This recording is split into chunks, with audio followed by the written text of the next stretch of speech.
I'm Ann Delisi. This is Essential Music, and we're just getting this show off the ground. Just started the show a month ago. Oh, wow, okay. And boy, this is one way to get things really going, is with a performance with Adele in our studios here at WDET.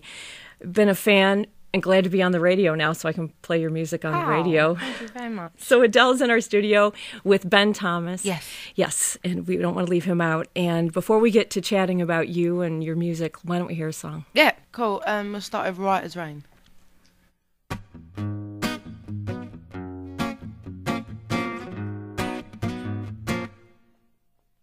Who wants to be right as rain? It's better when something is wrong.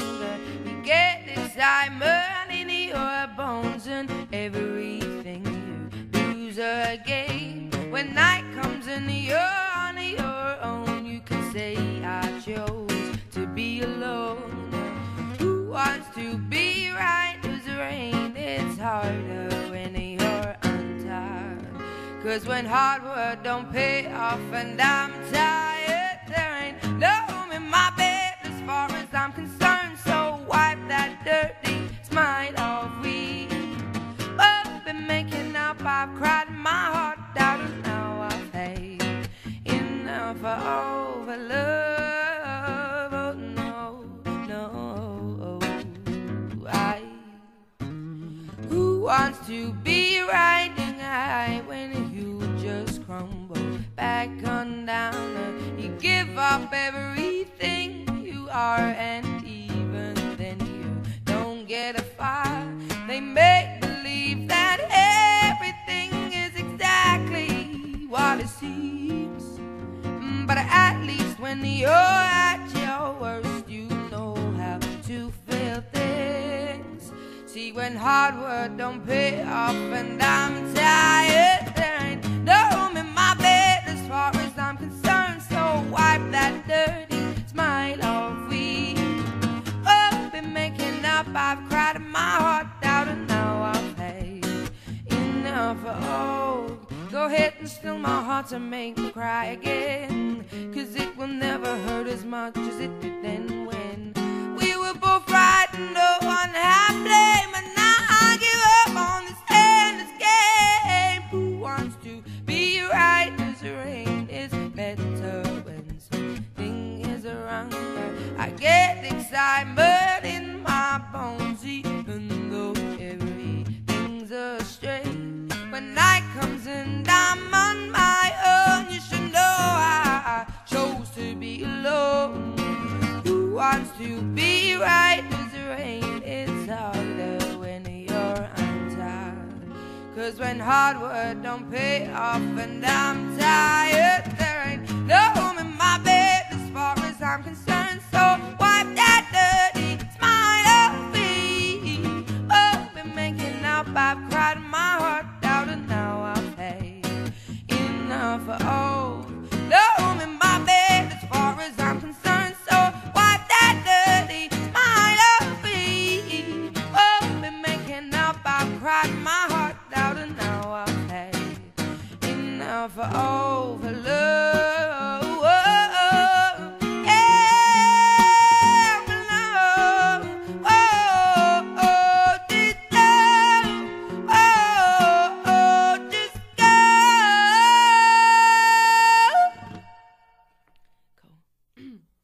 We're live in our studios here at WDET with Adele and guitarist Ben Thomas. Okay, this is radio and all, and people can't see what I can see, but you couldn't have made it look any easier. Well, I have just rolled out of bed though, so I was actually trying quite hard, but I probably look really lazy. You look so relaxed. Oh. It looks so. Let's talk about your singing. So you've been singing since you were a little girl. Yeah, not with lessons and stuff. Just like since the Spice Girls came around, I was like doing like 2-hour shows every Saturday in my bedroom to my mum. What songs did you sing? Both albums, the whole of Spice World, the whole of Spice, both albums. I had so much stamina when I was little. And I did the dance routines, and I'd sing every girl's part. Yeah, I used to do all of it. Yeah. Could you do a little Spice Girl quick little something? If you want to be my lover, you got to get with my friends. Make it last forever. Friendship never ends. You can't sing Spice Girls songs well, you know. There's nothing there to sing. But I do love you. So you were singing throughout your whole life, and you never had any training, but you knew this was what you wanted to do, clearly. Yeah, like I had like one lesson once, and it was like a free trial, and it was like a classical teacher and I come out, and I think I was about 13 or 14, and I came out of the lesson and I said to my mum, like, even if we could afford that, I don't want them lessons, because like she already kind of made me start thinking about what I was singing, and and I was like at school doing music, and not part of the course, but what we used to do was just sit in the hallways and just jam together and just like have sing-offs and stuff like that. And if you start thinking about what you're doing, it just becomes a bit contrived and not very good and not very heartfelt, I don't think. So I didn't want any lessons anyway after that, and I just used to listen to Etta Fitzgerald to kind of teach me how to sing, because she just goes up and down her voice like a ladder, like she's like an acrobat with her voice. And then I kind of learnt that my voice was kind of opening up when I was like doing all them like, well, they're not even scales that she does. She just jams, really, doesn't she? But does like you know. And then I started listening to Roberta Flack for Control, and then like Etta James for Passion, and then Jill Scott for a bit of live persona. You know, so just copied other artists for like a few years, and then finally I kind of came into my own a bit. Talk about Etta James just really quickly, because I know you... She's my favourite. She's my favourite singer ever. And I got into her relatively late, considering how much I love her. Like, I was like 15 when I got into her, and completely by accident, I just saw the front cover of a generic best of Etta James, and I just thought her blonde weave was amazing, and her big catty eyes and her curves and just her face. She's just so stunning, like... I'd never heard of her, like, and there was like loads of Etta Fitzgerald stuff next to her, and I'd heard of her. But I was just like taken aback by how gorgeous Etta James looked, so I bought it, and then I didn't know any of the songs, but in England our Diet Coke advert was "I don't want you to," and I always used to be like, that song is so good, like she's to my mum when I was like 5. I don't want you. Anyway, so I realised that I had heard of her, but just didn't know, you know. But I love that song, but the ballads just kill me every time, like. And she's like the love of my life, and we're doing a show together in LA. We're doing Hollywood Bowl together now, which is just absurd. I know you can't see her face. Her eyes just open well wide. But yeah, my agent Kirk. Been telling this story to everyone. I never brag about things, but this I've been telling strangers. My agent Kirk was like, "Oh, you know, seeing as you're nominated for 4 Grammys, why don't we just ask Etta James if she wants to co-headline Hollywood Bowl with you?" And I was like, "Yeah, go on, why don't you do that? Yeah, great idea." As a joke, I meant it. He asked her, and then she said, "Yeah." So we're co-headlining Hollywood Bowl together now in June. Are you nervous? Yeah, I'm really nervous, but I know it's even if I can't even open my mouth to sing like my set, I know that it's going to be the best night of my life ever. I couldn't even love my family more than I love Etta James. Etta James changed my life. Like, she made me really want to be a singer, you know. Because before I just did it for fun and did it just because I don't enjoy doing anything else. And in a lot of ways I'm not good at anything else because I don't want to do anything else. And she made me kind of be more like kind of connected to my songs. Like, there's not a lot of artists that really convince me when I'm listening to them, and her and Lauryn Hill do, but that's probably about it. If you perform with her, what would you guys sing? I don't know. We already cover Fool That I Am, right? And the live sets and stuff. Maybe I'd rather go Blind. That's a banging tune. All I Could Do Was Cry as well was amazing. Like, which is like about a man like walking down the aisle with some other girl. I don't know what I'd do with her. I've covered so many of her songs. Sorry. Yeah. There's that song "Damn Your Eyes" from 7 Year Itch. That's yeah. I know what you mean. Yeah, that could be amazing. But I don't know if she's going to want to do a cover with me because it's a co-headline, like kind of my people. That sounds so rubbish, but do you know what I mean? People that work with me were like, "We know it was your show. Why didn't you go on last?" I was like, "Etta James, go on before me. You stupid." Are you stupid? That's just so arrogant. And I'll be like, "No, I want to go on before her anyway because I want to watch her." But I don't know if she'll have me on stage, because I doubt she'll come on stage with me if I go on first, because like she'll be on after. But if she'll have me, I would die. She'd have me to do the song, or just stand there and just look at her. Well, speaking of other people that you've worked with, seeing as you're in Detroit and all, we should do a little chit chat there about Mr. Jack White. Yeah, I see him in Nashville. He came to say hello. It was lovely. Did he? Yeah, we did XL Raconteurs and the White Stripes are with XL in England, and so am I. And I think Jack White's wife her family are from like near Manchester in England. So I think they'd heard of me, and I think like through them he'd heard of me. And then Richard Russell, who's the head of XL, gave him my record, and then he really liked it, and then wanted me to do a cover of Many Shades of Black to go on the B-side of their 7-inch single of their, not version because it's their song, but their song Many Shades of Black. And we did it, and it was amazing. And we meant to do it in Nashville after I did Bonnaroo Festival, but at the time he had to fly to New York to do the Bond theme tune with Alicia Keys, and so I did it in London, and they came because they just done Glastonbury, like, and went for dinner and stuff, and it was so surreal. Like, I'm a huge Raconteurs fan, like, anyway, and like, I think all of them are amazing. Like White Stripes, like one of my favourite bands ever, but we were just sitting there talking about how his kids were just running through the sprinklers at home at the time that we were having dinner, and I was like, what? And then the other day he came I thought he was coming to the show in Nashville, but he couldn't come, but he came to say hello on the bus, and he was like, oh, I can't come to the show, and I was like, oh, that's a shame. He's like, yeah, I haven't got a babysitter. I was like, Jack White hasn't got a babysitter, amazing. So yeah, they're lovely, very lovely, and hopefully when my schedule's not as full up, I'm going to fly back out to Nashville to do a bit of writing with him. Oh, that would be exciting. He's an amazing blues guitarist. Have you started working on a new album yet? Writing it, yeah. I haven't started the production of it yet. What's the writing like for you? Is it easy? Do you have to set time aside? Do you write when you're on the road? How does that Varies, process? really. Up until this tour, I wasn't able to write when I was on the road just because I was so tired, and if I ever had, like, you know, a spare hour, I just want to watch a film or fall asleep or something. But I've been doing, like, bits and bobs of writing on this tour. I think because, like, the lifestyle on this tour is less hectic because I have my own bus now, so I'm not sharing a bus with, like, 12 other people. Like, I'm on my own with 2 people, so I've got plenty of room if I want to just go and be on my own. But also when I'm at home in London, I'm not promoting the album anymore because it's been out for over a year. It's been out for, like, 15, 16 months. So when I'm there, I'm just there, not doing anything, so I can write as much as I want. But, you know, for, like, ages, I didn't have anything to write about because I was just working all the time, and then there's a relationship in the summer that just nearly ruined me. So that'll give you a whole so I started bunch of writing about that, but then I'm over that, and I really don't like. Sometimes I regret writing like my first album all about one person because it gets a bit like I get a bit fragile sometimes at the thought of that he's completely moved on and I'm still in the past with this bloody album, which I do love, but it's just a bit like this. He knows that I'm still singing about him, even though my life has changed and my life has got better, and he's still working in the same place doing nothing. He knows that he still has a huge thing to do with me, you know. So I didn't want to write my next album all about that boy that nearly broke me in the summer. But then now, like, there's like another story that's coming up, and it's just going sour again. And I was really happy for ages, and I wasn't writing anything. Whereas, like, in the last like month, something's gone really sour in what I'm doing at the moment. So, I think that's why I'm able to write while I've been on the road. It's interesting. We're in our studios here with Adele here at WDET and Essential Music. I've interviewed a lot of musicians, and it inevitably happens that they get a wealth of stuff to write about when they're hurting. Yeah. I mean, I'm not experienced at writing albums, but first album, I couldn't write anything when I was happy because I was too busy out being happy. And that's why. And then with this record, I was like, yeah, I'm happy. I'm on top of the world. My career's going so well. I'm so happy. Like, and nothing came. And then I thought, oh God, I'm gonna have to like ruin something to make it go good, but it just ruined itself anyway. I didn't have to ruin it. And there you have it. I want to talk about this album for 1 second because you wrote this album except for the Bob Dylan cover, which is absolutely, that arrangement is gorgeous. Oh, thank you very much. Make You Feel My Love. Why tons of songs to cover? Clearly, what made you cover that song? It was my manager's idea. My manager's the biggest Bob Dylan fan.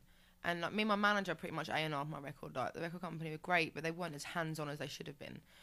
So we were kind of just doing it on our own. And he's the biggest Dylan fan, and he'd been going on about Make You Feel My Love for ages. And I like Dylan, but I don't know his stuff. Do you know what I mean? Like, I know, like, Mum's in the kitchen cooking. That's probably all I know. And, you know, that's probably the only song I know.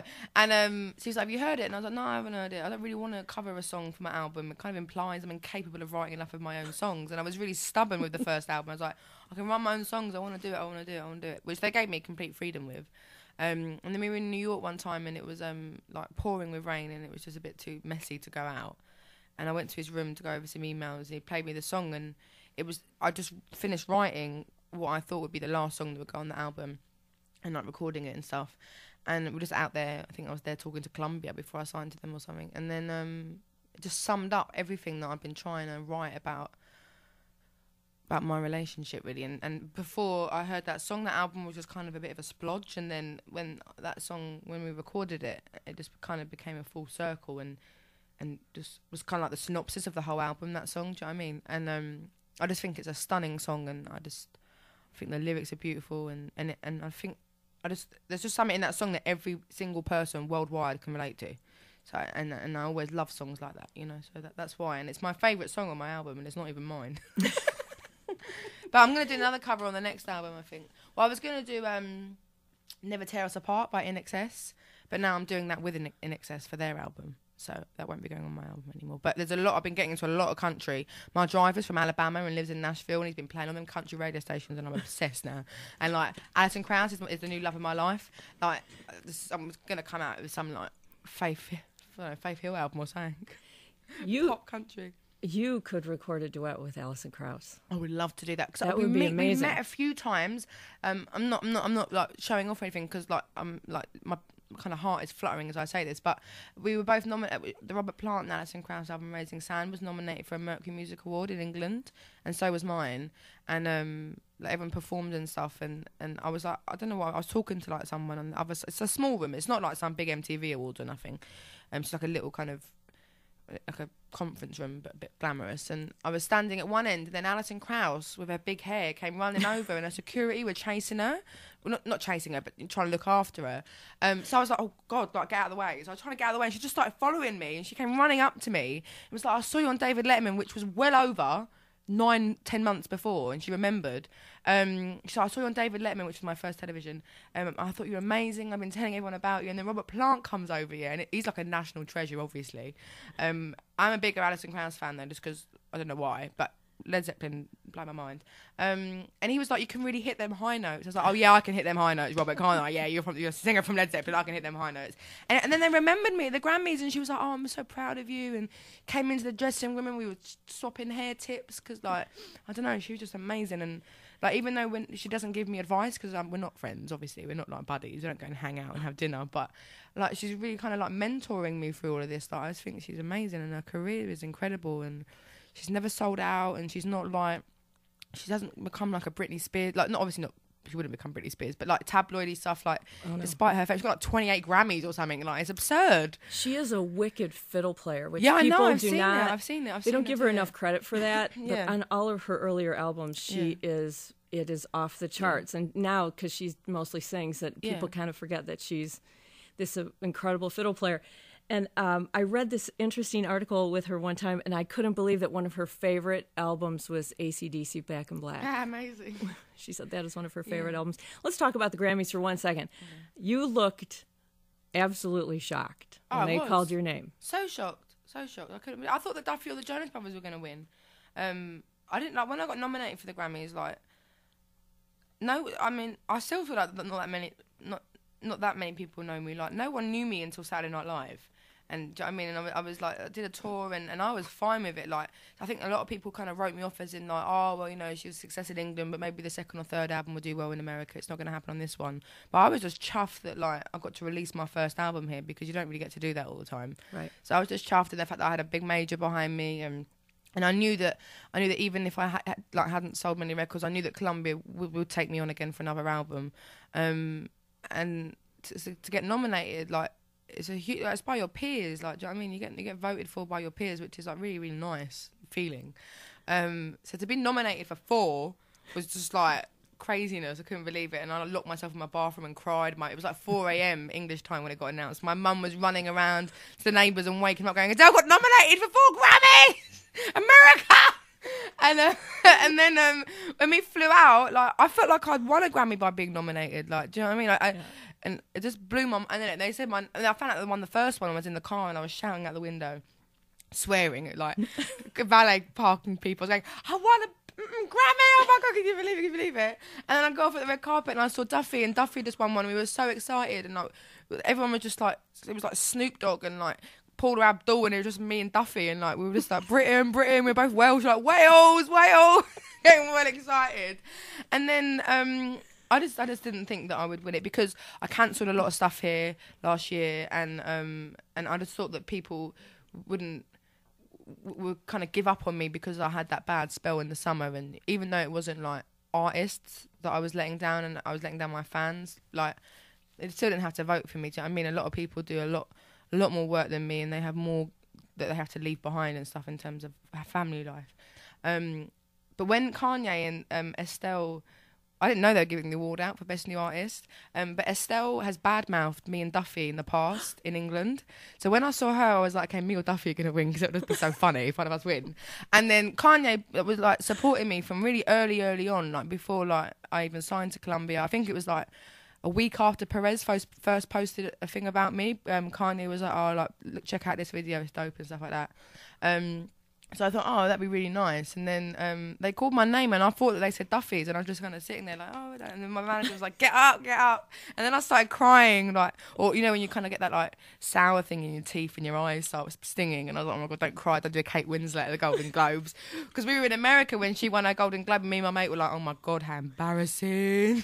Crying our eyes out on live TV.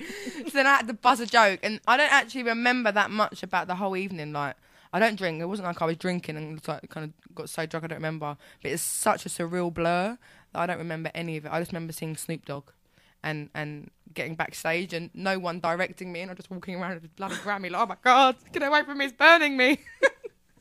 But it's amazing. I didn't expect that at all, and it was amazing. Well, we would love to have you do a couple more songs for Cool. sure.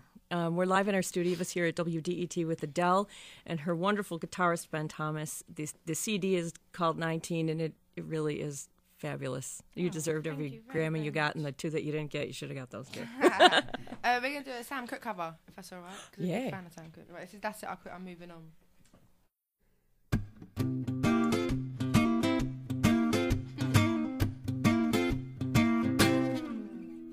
When we used to say goodnight, I'd always kiss and hold you tight. But lately you don't seem to care. You close the door and leave me standing there. Oh, honey, that ain't fair. That's it, I quit, I'm moving on. The other night we had the date and you showed up 2 hours late. And though your hair was all in place, somebody smeared the lipstick on your face. Yeah, she smeared it every place, yeah. Yeah, that's it, honey, I quit, I'm moving on. Oh, you made me want you, you made me leave you, you made me tumble and fall.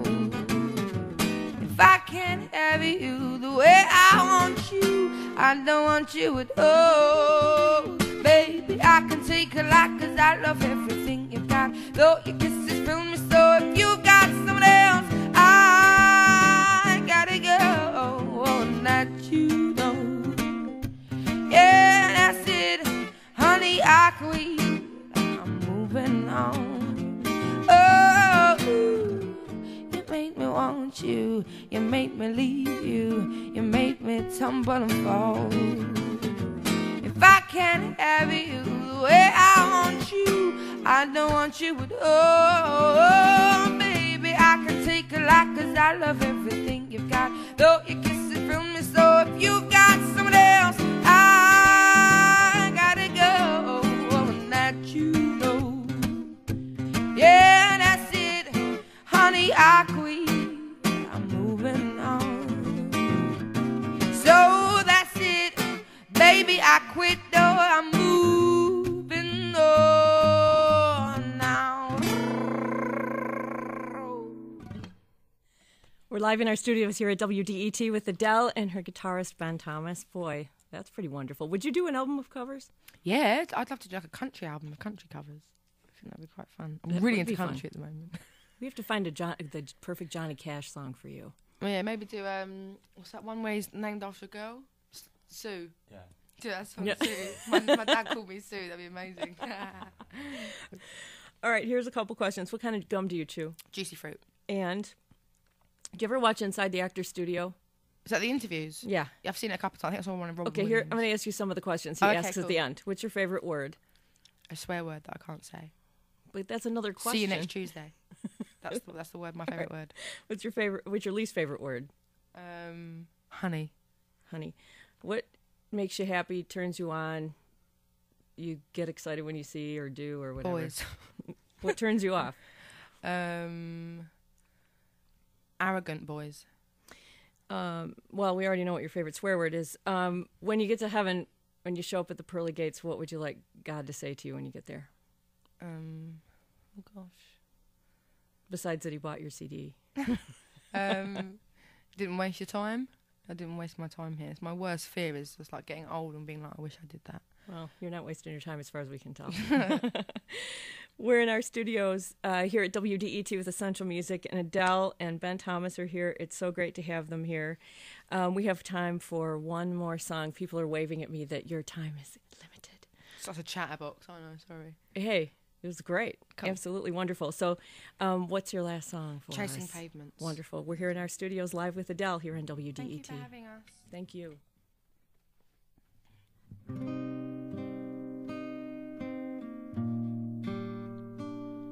I've made up my mind. Don't need to think it over. If I'm wrong, I am right. Don't need to look no further. This ain't a lust. I know this is love. But if I tell the world, I'll never say enough, 'cause it was not said to you, and that's exactly what I need to do. If I end up with you, should I give up, or should I just keep chasing pavements, even if it leads nowhere? Or would it be a waste, even if I knew my place? Should I leave it there? Should I give up, or should I just keep chasing pavements, even if it leads nowhere? Yeah, I build myself up and I fly around in circles, waiting as my heart drops and my back begins to tingle finally. Could this be it? Or should I give up, or should I just keep chasing pavements, even if it leads to nowhere? Or would it be a waste, even if I knew my place? Should I leave it there? Should I give up, or should I just keep chasing pavements, even if it leads nowhere? Yeah. Should I give up, or should I just keep chasing pavements, even if it leads nowhere? Oh, would it be a waste, even if I knew my place? Should I leave it there? Should I give up, or should I just keep on chasing pavements? Should I just keep on chasing pavements? Oh, should I give up, or should I just keep chasing pavements, even if it leads to nowhere? Or would it be a waste, even if I knew my place? Should I leave it there? Should I give up, or should I just keep chasing sidewalks, even if it leads nowhere? Yeah.